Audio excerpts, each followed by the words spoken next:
Welcome to the 8th season of Work Lab, the podcast from Microsoft. I'm your host, Molly Wood.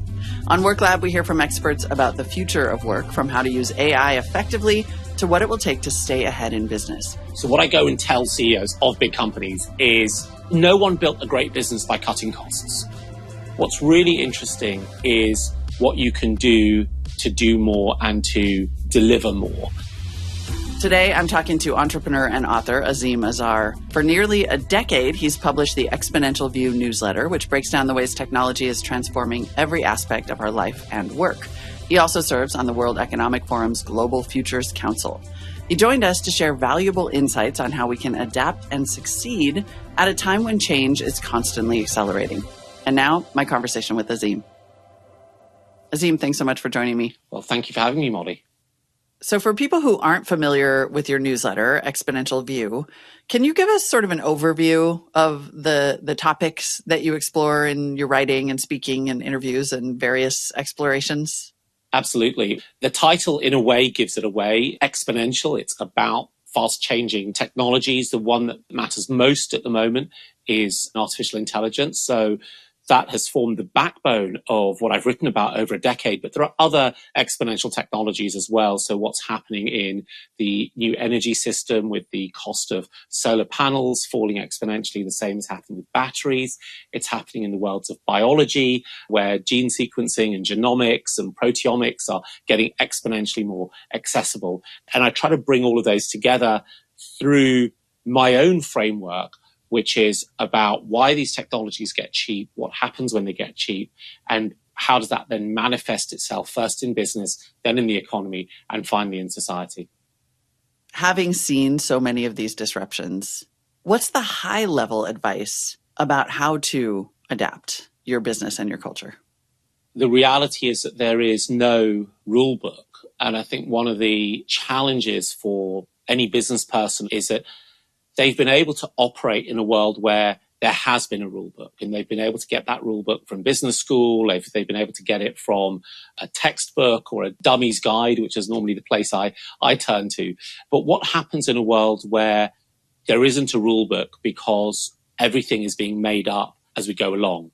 Some of us remember that because if you were early in the internet, you will absolutely remember that simple things that we take for granted today, like being able to count the number of visitors on your website, were really hard technical and product problems which had to be invented by dozens of companies around the world. So the thing that really matters is the capability to learn, and that learning has to come from actually experiencing the technologies. At some point with the internet, you didn't need to know about a stack of technologies from TCP IP to FTP to DNS to HTTP and to a whole set of other acronyms that may mean nothing to listeners. You could just go to a SaaS provider and say, provision me an online store. But it took us about 15 years to get there. Where we are with this AI change is that we are at those early years, and it's not clear to me at what point everything stabilizes sufficiently that you can just, download a manual or buy a book and figure your way through it. You wrote an interesting piece that I want to ask you about in January about contrarian ideas about Gen AI in the workplace. And you sort of started with point one right now, which is, that we are really only scratching the surface of what's going to happen to work here. Let me start by asking you, why do you think this is such a big deal and that, in fact, we're only scratching the surface? It's a huge deal because the technology of Gen AI is kind of magical. You can talk to your computer and it talks back to you in quite sensible ways. I can have a half-baked thought and I can speak into my phone and the large language model will turn it into a structured outline. I can take that structured outline, I can post it back into the large language model and say, write me a research report on this, and it will go off and do that. That is absolutely at the heart of the cognitive work that drives most of the value in most companies in the world. And the technology is coming into a world that is ready for digital technologies. So 30 years ago, when the internet showed up, you had to do a lot of infrastructural work. You had to teach people how to use the internet. You had to move processes online.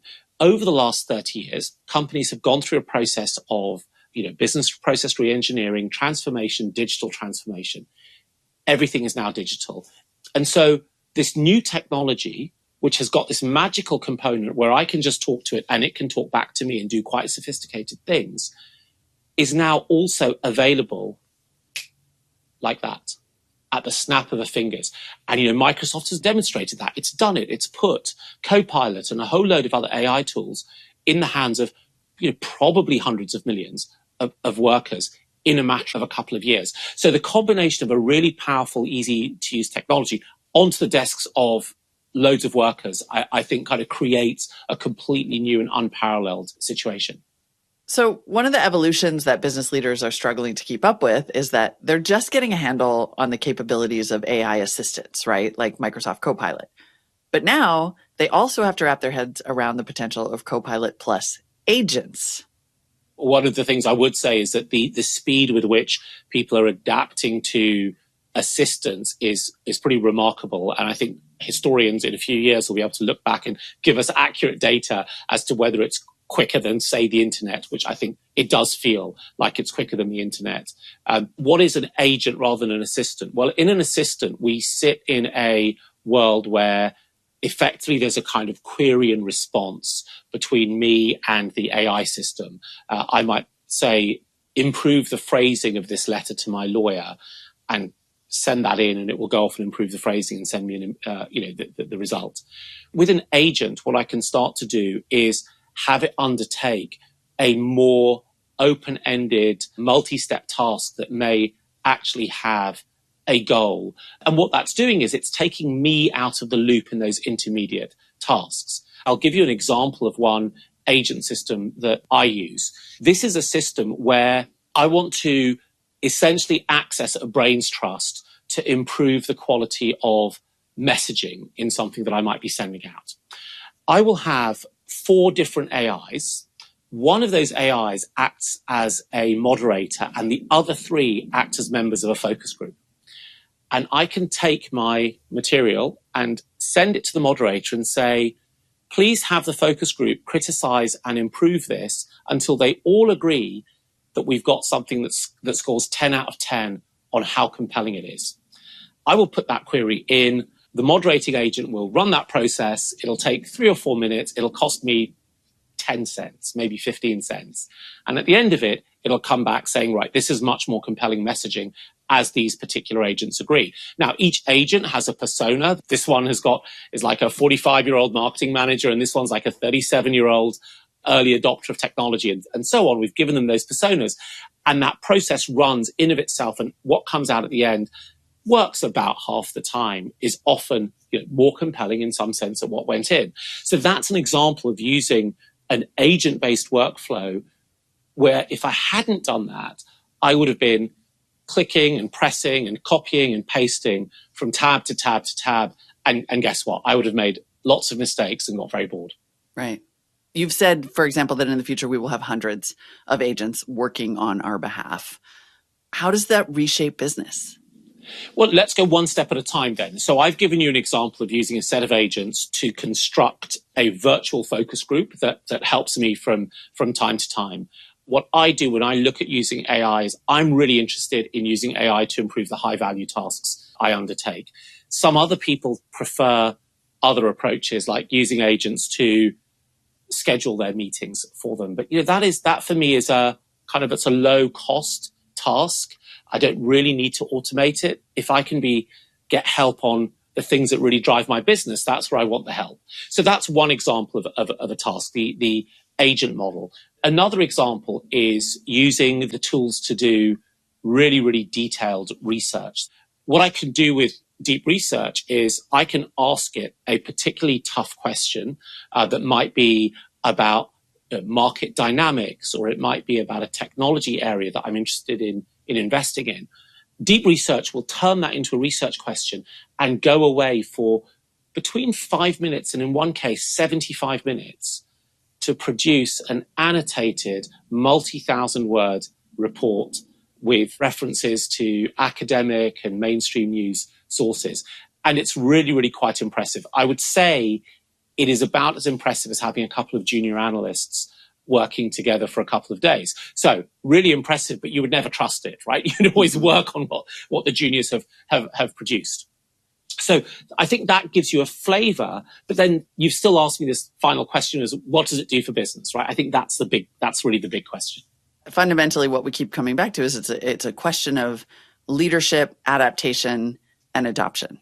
You know, how do leaders get into the mindset of playing both offense, you know, in terms of unlocking new business opportunities and delivering value to clients, and also defense, like reducing costs and making sure that everybody understands how to use these tools well. So what I go and tell CEOs of big companies is no one built a great business by cutting costs. What's really interesting is what you can do to do more and to deliver more. And that's a choice you make. And as a CEO, you might say, my shareholders would just rather me cut costs. And if that's the case, that's a decision you should go off and take. If you want to do the latter, then a lot of the changes will actually come from frontline employees because they are the ones who deal with the reality on the ground every day. They're the ones who know which part of the existing processes work, which ones no longer work. You need to get their insight on what the potential of the technology is.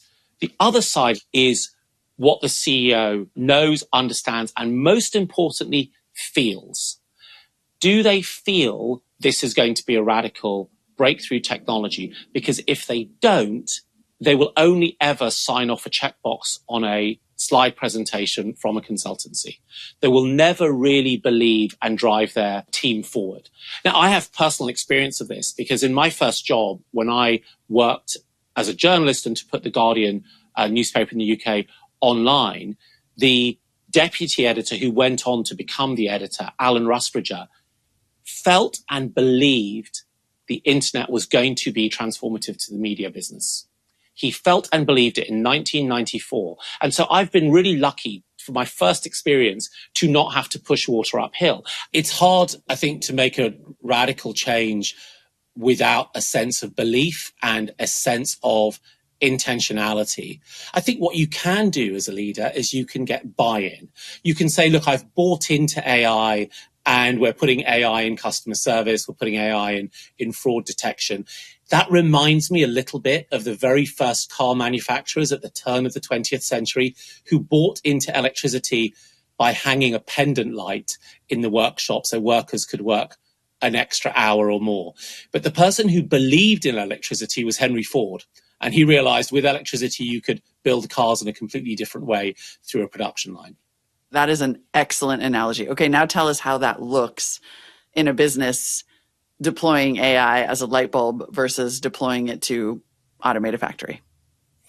Well, I think with the light bulb example, that's probably where most companies are. You know, you're using the AI to improve customer service or ticket response, and you're measuring it by cost cutting. The question is, where are you delivering more at a higher quality, but at constant cost to your customers? And that's only possible because you have got that sense of real belief in the technology. We're at early days yet to find really good examples of that. There are a few in digital finance that are emerging. There are, of course, the AI native companies that are building the tools themselves who, in a sense, have bought their own dog food. And I think there are small firms. I think Exponential View, the work that we do, is entirely AI native now. And we wouldn't be able to do it with the team we have if we didn't have the tools that we use. So we've sort of kept this conversation to this specific disruptive technology. Of course, there are lots of other disruptions happening. And so I wonder how you think AI will help leaders navigate other changes, economic uncertainty and supply chain disruption and intensifying competition and strategic and global issues. And, you could keep going with this list, but at some point you have to stop. I think there's a simple model here, which is that all of the issues that you've raised are problems that are first and foremost cognitive problems and they're knowledge problems. In other words, you have to orient yourself. What's really happening with our supply chain? What's the root cause of this problem? How might we trace back the dependencies between that cause and the issue it's facing. Those are all analytical questions that rely on data gathering, and they rely on that sort of second order analysis. And AI tools are really, really good at helping people do that. So for every strategic problem that a business has, you should be able to take these new generative AI tools and help you with your identifying the root cause, with your strategic planning, with your scenario analysis. And so I don't see how you can address these, given the growing complexity of the world, without some kind of help. And of course, the kind of help that often does this, the strategy consultancies, the academics, they're rare, they're overworked, and they're expensive. Mm-hmm. Leaders have an opportunity to be a different kind of reactive, the way that you're describing this, right? The worst thing is for someone to react without information. And what you're saying is we now live in a world where there is no reason for you to be able to do that. You have all the information and the help that you need to react in a smarter way.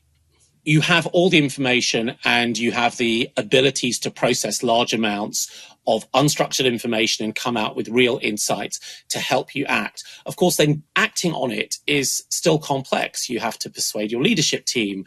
You have to find time to figure out whether you really believe the decision that you're about to take. So those human dimensions and human social dimensions still exist. But what it really means is that the cognitive knowledge component of this question, the scenario planning and hypothesizing, is something that can take place quickly, cheaply, and frequently. Okay, well, speaking of knowledge, you've written about how knowledge is different from data and that we should not use those words interchangeably. Can you dig into that a little bit? What's the difference? Data is, in my mind, the smallest, lowest level unit, a piece of data. It's useful insofar as from aggregations of that, you can get a lay of the land. Where old AI systems used to operate before generative AI, they were really good at helping us understand patterns in data. So understanding patterns that might say there's fraudulent behavior happening here. But what generative AI allows us to do is it allows us to synthesize across many, many different domains. And so you can take data, as we often do. We take web analytics data from our websites and we'll throw them into one of the LLMs and say, tell us what the most important changes in behavior on our website over the last 3 months have been. And what you're then starting to do is get that higher order analysis that you would normally have asked your web analytics team to produce for you. They can now actually do much, much more with it. Companies have been very, very data rich, but they've probably not had the capacity to turn those into knowledge-driven decisions to actually change what they do. We've become very good at optimizing an existing sales funnel, not asking how could that funnel be radically better. And I think that process, which is a bit more creative, it's a bit more strategic, becomes a little cheaper and more accessible now that we have the tools that we have at our fingertips. What are some of the most unexpected ways that you've used AI in your work, and if you're comfortable in your personal life? So my one power tool is that when I'm driving back after dropping my daughters to school, I will dictate my random thoughts into one of these LLMs and tell it to order them for me. And so when I get to my computer at my desk 20 minutes later, I've got a structured set of to-dos, but often at quite a great degree of granularity that I can sometimes just copy and paste straight into an email. So that's my work one. Wait. Tell me more. So you're like, I know I have to do this stuff.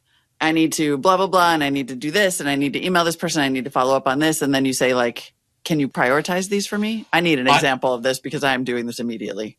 Okay, fine. Right. So what I do is exactly that. It is word salad coming out of my head. It's completely disordered. It'll be 3 points about the proposal I'm sending out.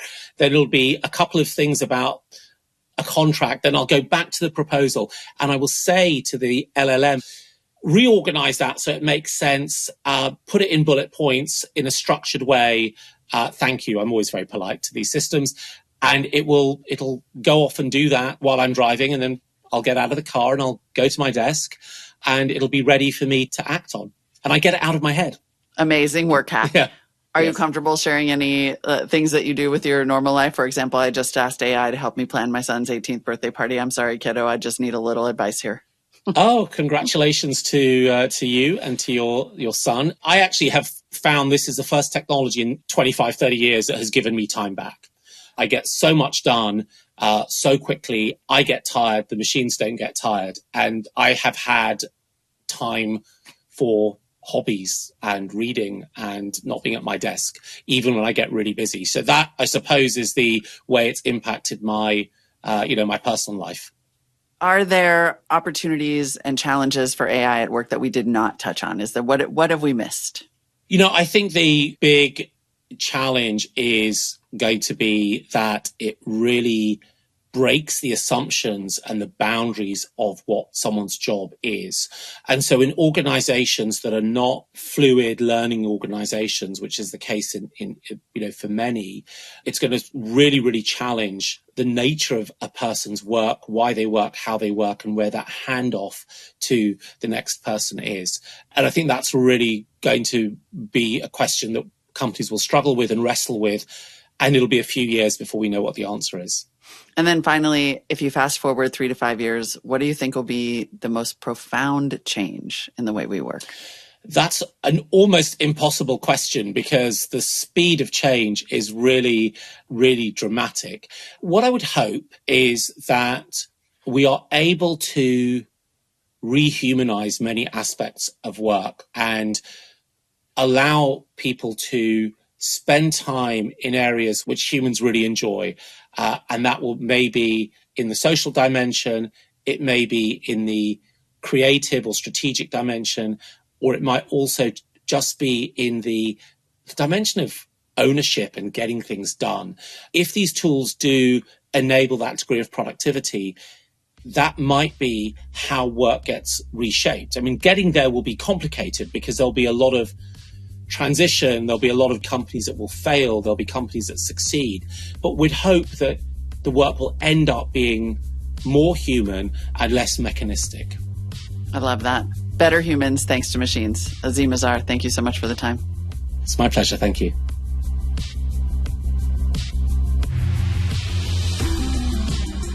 I think we can all agree that was a great way to kick off this new season of Work Lab. Thank you all for joining us and keep checking your feeds.